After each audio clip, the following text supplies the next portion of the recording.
Hey, it's Yay for Yarn, and today I'm going to show you how to crochet a simple cowl neck tee.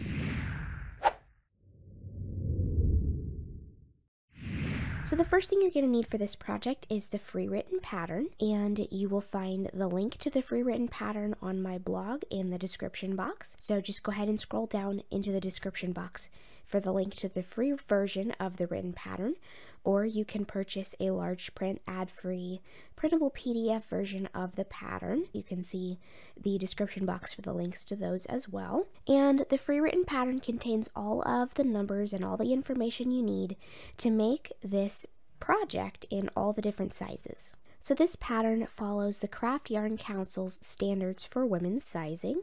And this pattern includes 9 sizes from a women's extra small all the way to a women's 5X. And you'll need to take your measurements, or the measurements of the wearer, to determine which size you're going to make. But once you know which size you're going to make, then you can use that information to read through the instructions and see how much yarn you're going to need.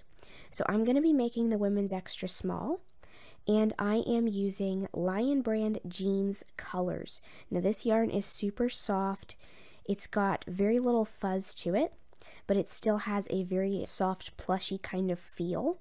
So because it doesn't really have much fuzz, this is summer friendly because it will allow the fabric to breathe, because not only is it a low fuzz yarn, but we're also going to be working it at a kind of loose gauge, not super loose, but loose enough to let the air pass through the fabric. So this yarn is number 4 worsted weight. It's 100% acrylic, and I am using 3 skeins here. But of course, the number of skeins that you'll need may depend on what size you're going to make. And the colorway I'm using is called Khaki. And you'll also need a US size I, or 5.5mm crochet hook. This is my Furls Odyssey Purple. You're going to need a measuring tape, a yarn needle or blunt tapestry needle, and some scissors. So we're going to start by making the back of the top, and both pieces of this are basically just a rectangle. And on the front, we do something a little bit different on that rectangle to make the top of it wider for the cowl neck, to create the cowl neck. But on the back, it's just a plain old rectangle. So there is no increasing and decreasing in this project at all. So if you're not comfortable with that, then don't worry about it, because we're not going to be doing that at all. So I'm going to start by leaving about a yard long of a tail. So I have about a 1 yard tail, and I'm going to go ahead and roll it up just to get it out of the way. And now what we're going to do is we're going to start crocheting. So I'm going to start by chaining 2. And what we're going to do here is, first of all, the rectangles are not worked. If we look at our rectangle like this, the rectangles are not worked from bottom to top or from top to bottom back and forth like this. The rectangles are worked sideways, where the rows are going back and forth, up and down.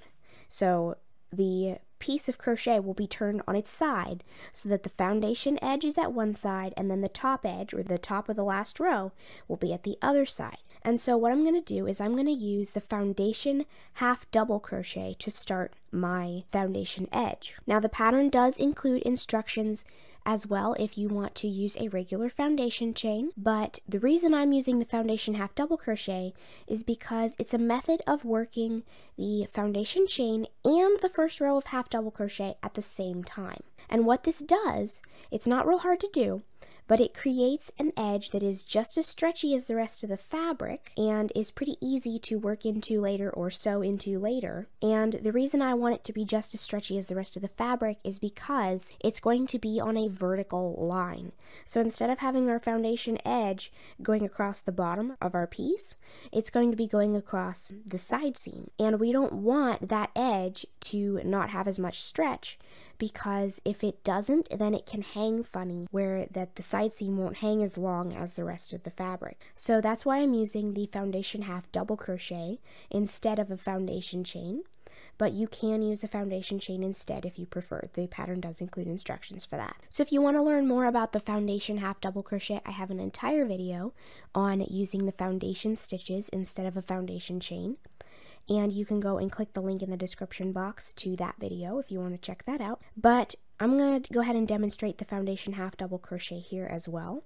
So we're going to start with a chain 2, And the stitch that creates the foundation half double crochet is not really that much different than a regular half double crochet. So I'm going to yarn over. I'm going to skip the first chain and insert my hook into the second chain. Then I'm going to yarn over and pull up a loop. So at this point we have 3 loops on the hook, just like we normally would. Now I'm going to yarn over and pull through 1 loop only. That creates the chain part. It creates basically the chain at the bottom of the stitch. Then we're going to yarn over and pull through the 3 remaining loops. So if we turn this right side, turn it the right way up, here's the top of the stitch and here's the bottom of the stitch. And you can see at the bottom is a chain that we made that holds the bottom of that stitch in place. So we've now worked our first foundation half double crochet, and now we're going to work some more. And what we're going to do is, for the size that I'm making, I'm going to need 89 more foundation half double crochet. So for all the following stitches after that very first one, we're going to yarn over, and then we're going to turn this piece so that the bottom edge of the stitch is facing us. And if we insert, you can kind of see here that this bottom of the previous stitch has 2 strands to it, just like a regular stitch that we would insert into from the top. So there's a front strand and a back strand right there. We're inserting into the 2 strands on the bottom of the previous stitch that look like the top of a regular stitch. We're going to yarn over, pull up a loop. Now we're going to yarn over, pull through 1 loop to make the chain part, and yarn over, pull through 3 loops to make the half double crochet part. So that was 1. I've already done the very first one and I needed 89 more, so now I need 88 more, and I will have a total of 90 stitches. So again, I've yarned over, I've inserted into the bottom of the previous stitch. There's a front strand and a back strand. Yarn over, pull up a loop, yarn over, pull through 1 loop, and then yarn over, pull through 3 loops. One more time, I'm going to yarn over, I'm going to turn this over so that the bottom edge is facing up, and insert into both strands of the bottom of the previous stitch. Yarn over, pull up a loop, yarn over, pull through 1 loop, and yarn over, pull through 3 loops. So I'm going to continue working these foundation half double crochet stitches until I have enough stitches for the size that I'm making. Alright, so now I have my first row finished. This is my row of foundation half double crochet, and I have the correct number of stitches needed for the size that I'm making. So now we're going to move on to row 2. So for row 2, we're going to chain 2 and turn, and we're going to half double crochet in the back loop only of the same stitch. So the back loop only, if you look at the stitch, at each stitch there is a strand on the front closest to you and a strand on the back, which is the furthest away from you. So when we work in the back loop only, we're only working into the strand that's furthest away. So if you can see right here, I chained 2. Here's the stitch that my chain is coming out of. I'm going to insert my hook into the back loop only of that stitch and work a half double crochet. So now I need to half double crochet in the back loop only of each stitch across. So I'm going to half double crochet all the way across, making sure that each time I insert the hook, I am only inserting into that back strand, the strand that is further away from me than the other one. So I'm just going to half double crochet in the back loop only all the way across. Alright, so that was my last stitch of the row. Alright, so here is what we have so far. We have row 1, which is our foundation half double crochet row, and then we have row 2. And this will naturally want to kind of curl and twist up on itself, but don't worry about it, because the more that you work, the larger you make your piece, that will disappear. And what we're going to do is, this is our beginning of our rectangle, and what we're going to do to make this longer is we're going to continue repeating row 2 a whole bunch more times until we have the correct number of rows for our back panel. Now for the size that I'm making, I need to repeat row 2 38 more times, and then I will show you what it looks like when I'm done with that. Alright, so now I have finished working all of the rows for the back, and now what we're going to do is tie off. We're going to cut the yarn and tie off, leaving a tail that's at least a yard long. So we will go ahead and use that tail when we go to put the top together with the side seams. So now that is our finished back for our top. It goes this direction so that the rows are going up and down across the back. And it might look a little bit narrow right now, but it won't be once you block it, because once you block it, it will kind of smooth out and it won't be flat because it does still have a texture to it, but meaning it will relax a little bit when it's blocked. So now that our back piece is finished, we can move on to the front. So the front is going to begin exactly the same way as the back. And we're going to start with that row of foundation half double crochet again. So I'm going to leave a tail and then I'm going to chain 2. And again, if you don't like the idea of the foundation half double crochet instead of a foundation chain, the pattern does give instructions for using a foundation chain instead, but I still recommend the foundation half double crochet if you feel comfortable with that. And again, if you don't feel comfortable with that, I do have a whole video on the foundation stitches and how to work them. So I'm going to do the row of foundation half double crochet just like before. I've chained 2. I'm going to work the first foundation half double crochet in the second chain from the hook. And then I'm going to work, for the size that I'm making, 89 more foundation half double crochet. And remember, each time we work another one, we're working it into the base of the previous stitch. Alright, so I've finished the row 1, which is the foundation half double crochet row. And now we're going to work rows 2 through 10, which are all the same row. We're going to chain 2 and turn, half double crochet in the back loop only of the next stitch, and half double crochet in the back loop only of each stitch all the way across. So this is just like the row that we repeated for most of the back of our top, and now we're going to do that same row basically for rows 2 through 10 of the front of the top.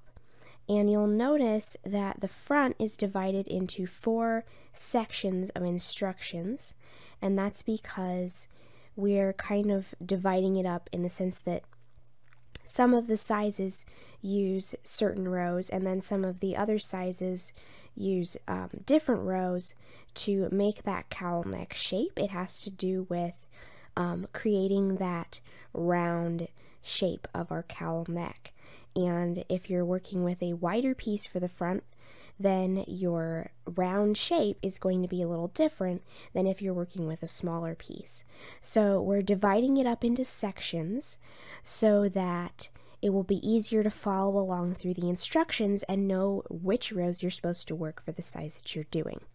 So section 1 is this row 1 and then rows 2 to 10, which is just straight half double crochet in the back loop only all the way across. So I'm going to go ahead and continue working row 2 and continue working it until I have a total of 10 rows, just like the pattern specifies, and then I'll show you what it looks like and move on to section 2. Alright, so I have finished that first section, which is the rows 1 through 10, and this is going to be kind of the shoulder section of the front of our top. So we're going to turn this way because this is how it goes. The rows are worked this way vertically across the front. And what we're going to start doing now is we're going to start working taller stitches at the top, only at the top of the neckline, so to speak, of our front. So most of this is still going to be in half double crochet, but we're going to work some double crochet sections at one end only of each row, and that will widen the top edge of our front rectangle. So then when we straighten it out, when we put it back together, then there will be kind of like a swag in the front, which will make our cowl neck. So what we're going to do is we're going to progressively bring the section of double crochet down, meaning we're going to start with a shorter section, then we're going to make a little bit longer, a little bit longer. So we're going to work several different rows that are going to be repeated X amount of times, and each one will be a little different, gradually bringing the shape of that double crochet section down. So as we work through section 2, depending on which size you're working, there will be a point where it tells you to stop and move on to section 3.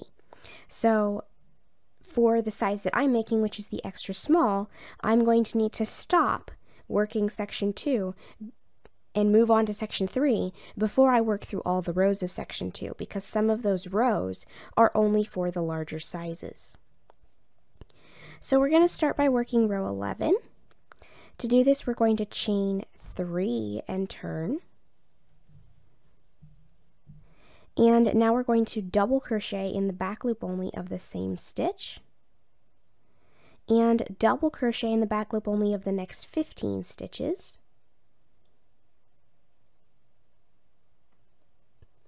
Alright, so that was the 15th one. And now for the size that I'm making, I need to half double crochet in the back loop only of the next 74 stitches, which is pretty much all the way to the end. So now we're just going to finish this row with half double crochet. Alright, so there's my last half double crochet of the row, and that was row 11. So now I'm going to turn and work row 12. So at this point, we just worked row 11. We have double crochet at this end. So now we're going to half double crochet all the way across and then double crochet at the end of this row. So I am going to chain 2 and turn. I'm going to half double crochet in the back loop only of the same stitch. And for the size that I'm making, I'm going to half double crochet in the back loop only of the next 73 stitches. Alright, so that was the last half double crochet. And now I'm going to double crochet in the back loop only of the next 16 stitches. Alright, so that was the last stitch of my row. And now what we're going to do, this applies to all sizes, we're going to repeat rows 11 and 12 one more time. So we just did 11 and then 12, so now we're going to do 11 again and 12 again. Alright, so now we can see that this end of our piece is starting to get a little bit wider, and that's what we want. So now we're going to move on to the next pair of rows. So for row 13, we're going to chain 3 and turn. We're going to double crochet in the back loop only of the same stitch, and we're going to double crochet in the back loop only of the next 21 stitches. Alright, so now that I've finished the double crochet part of that row, now for the size that I'm making, I'm going to half double crochet in the back loop only of the next 68 stitches. Alright, that was the end of row 13. So now I'm going to turn and work row 14. So we're going to chain 2 and turn. And for the size that I'm making, I'm going to half double crochet in the back loop only of the same stitch, and then half double crochet in the back loop only of the next 67.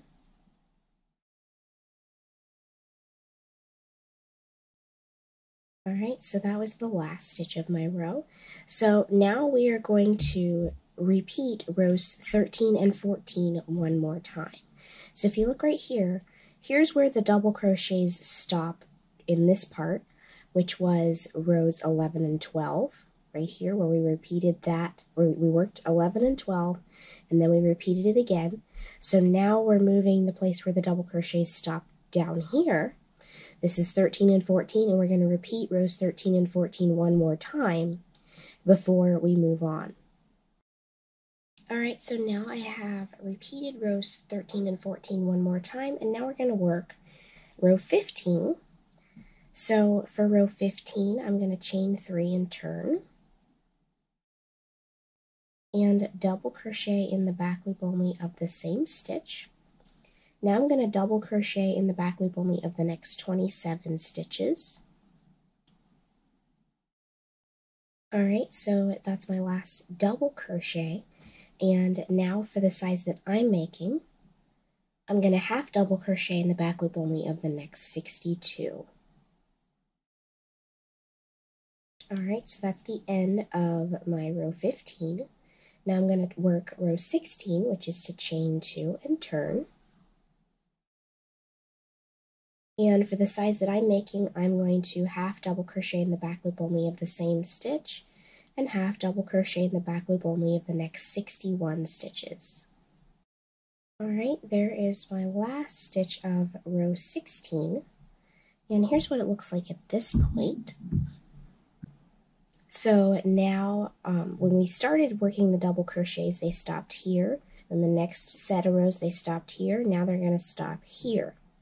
So what's going to happen is that for the first 3 sizes, for the size that I'm making, which is the extra small, we're going to repeat rows 15 and 16 one more time.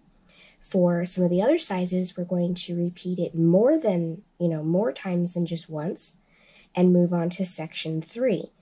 So I'm going to repeat rows 15 and 16 one more time, and then we're going to move to section 3.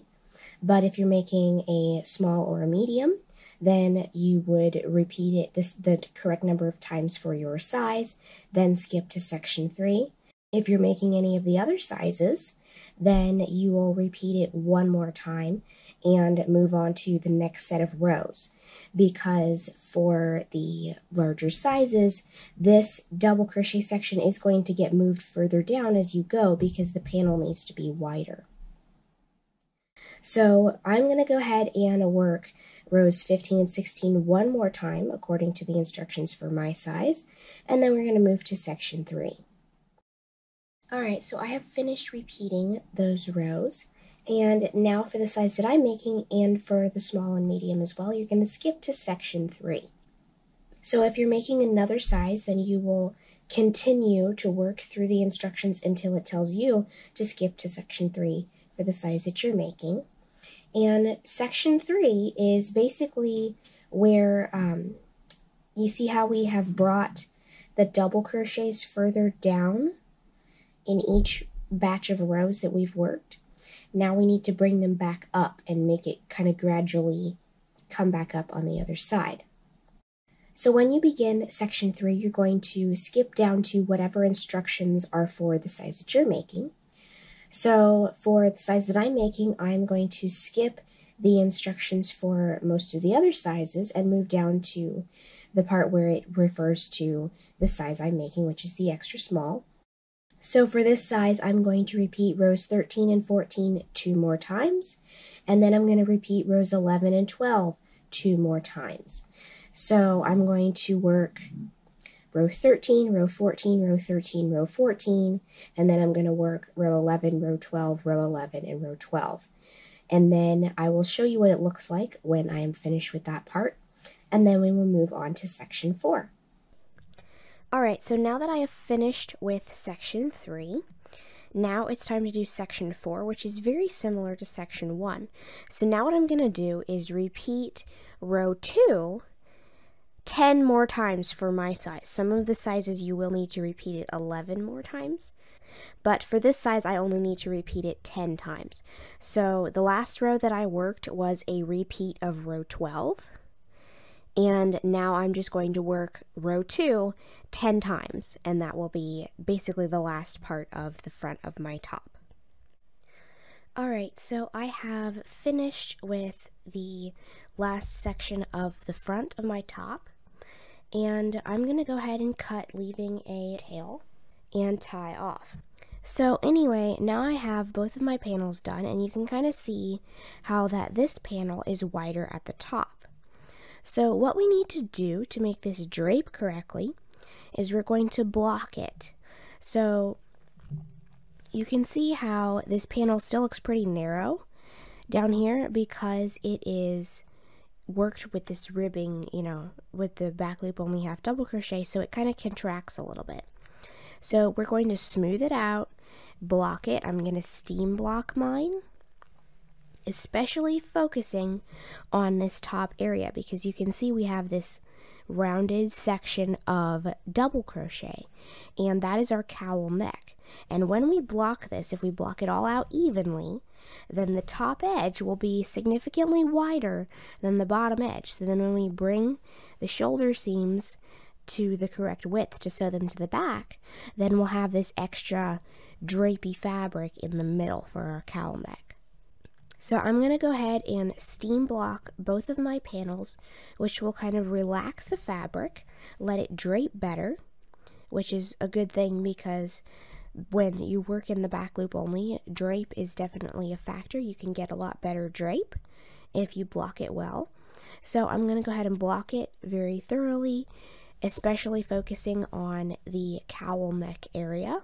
I'm going to do the same thing to the back panel, and then we will sew them together. Alright, so both of my pieces are blocked here. This is my front and this is the back. So what I'm going to do is I'm going to lay the back panel out first so that I have the longer tails at the bottom.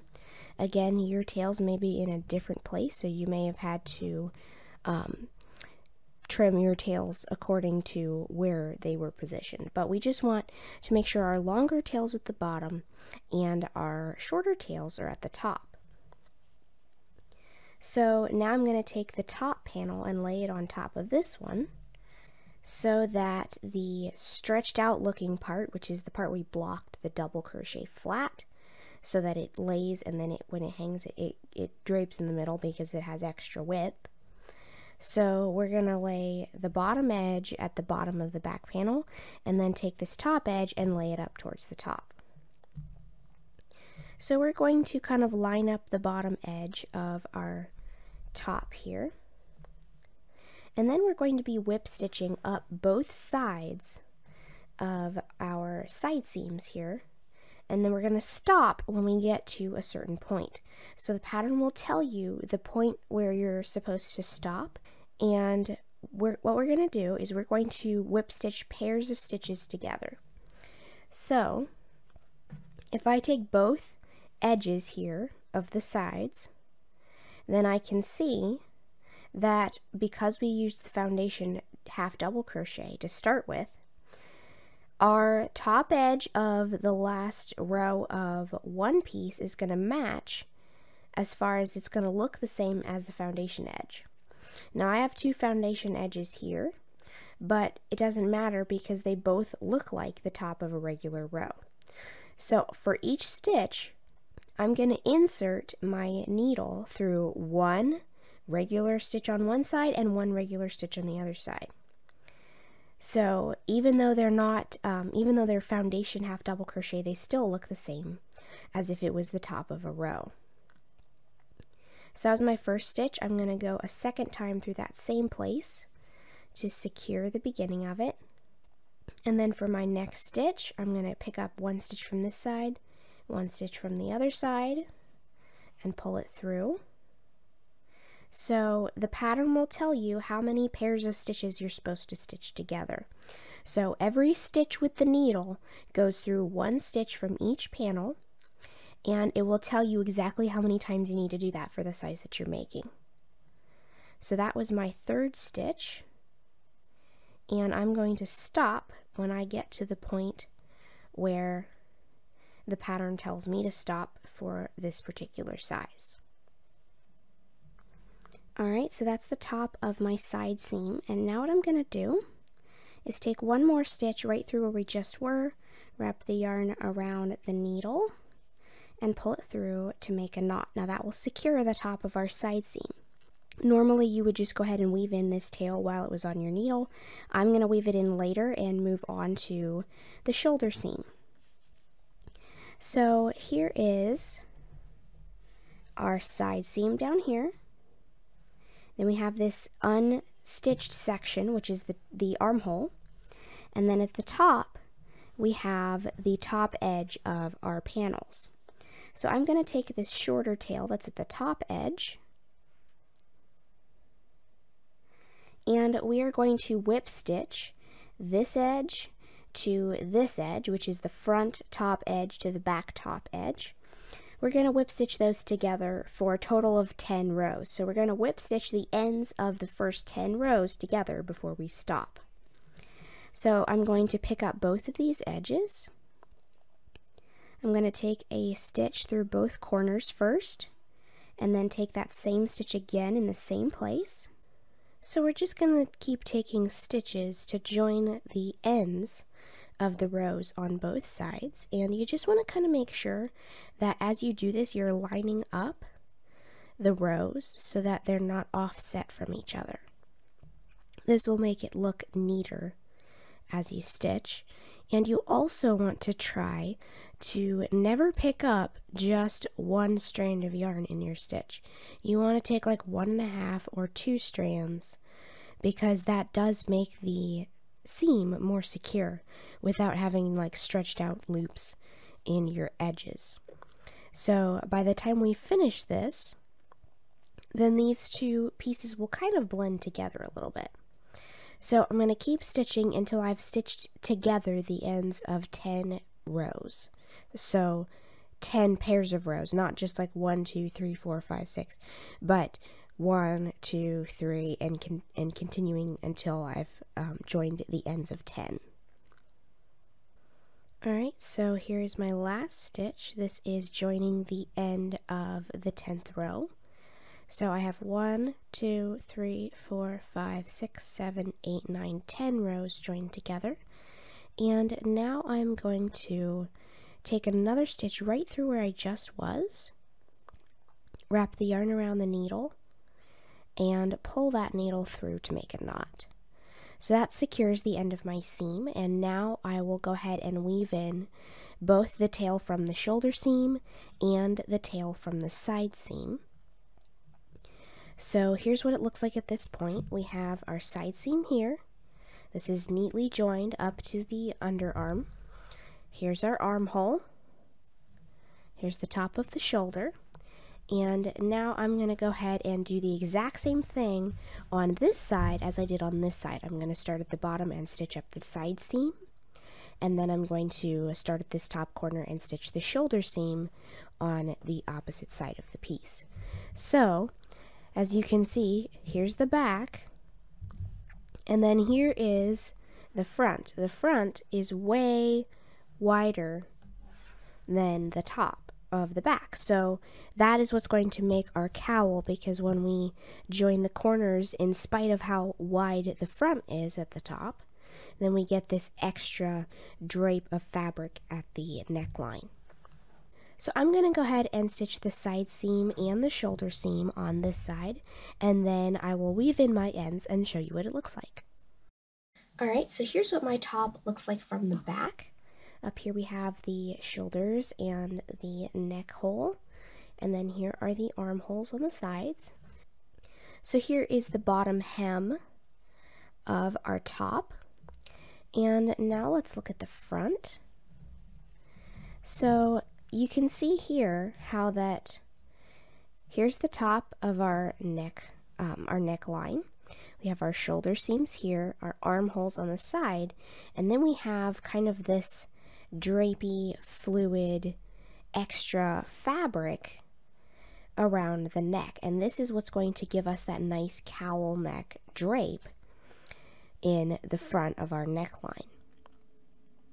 So now you can also see why we didn't do this in the back as well, because if we had this extra drape in the back, then it would not come together and drape like this in the front. It would just be wide in the front and in the back, and it would fall off your shoulders. So we make it wider in the front so that it will drape only in the front, and the back panel not having the drape is what keeps the front panel from being too wide and falling off your shoulders.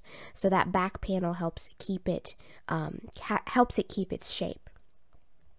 So here's our cowl neckline. Here's our armholes, and then the rest of the top. So this was a very simple project to make. It's basically just 2 rectangles with a couple of seams, and this is very approachable for any advanced beginner crocheter to make. Even if you've never made a garment before, this is a good place to start because there's only 2 pieces. They're both essentially rectangles. Well, of course, one of them is slightly modified to have the extra width at the top, but just a few simple seams can transform these rectangles into a very nice top that can be worn lots of different ways. So I hope you've enjoyed this video. If you liked it, please give it a thumbs up. If you make this project, let me know how it turns out for you in the comments below. And don't forget to subscribe, making sure you click the little bell next to the subscribe button to be notified of new videos. Thanks for watching.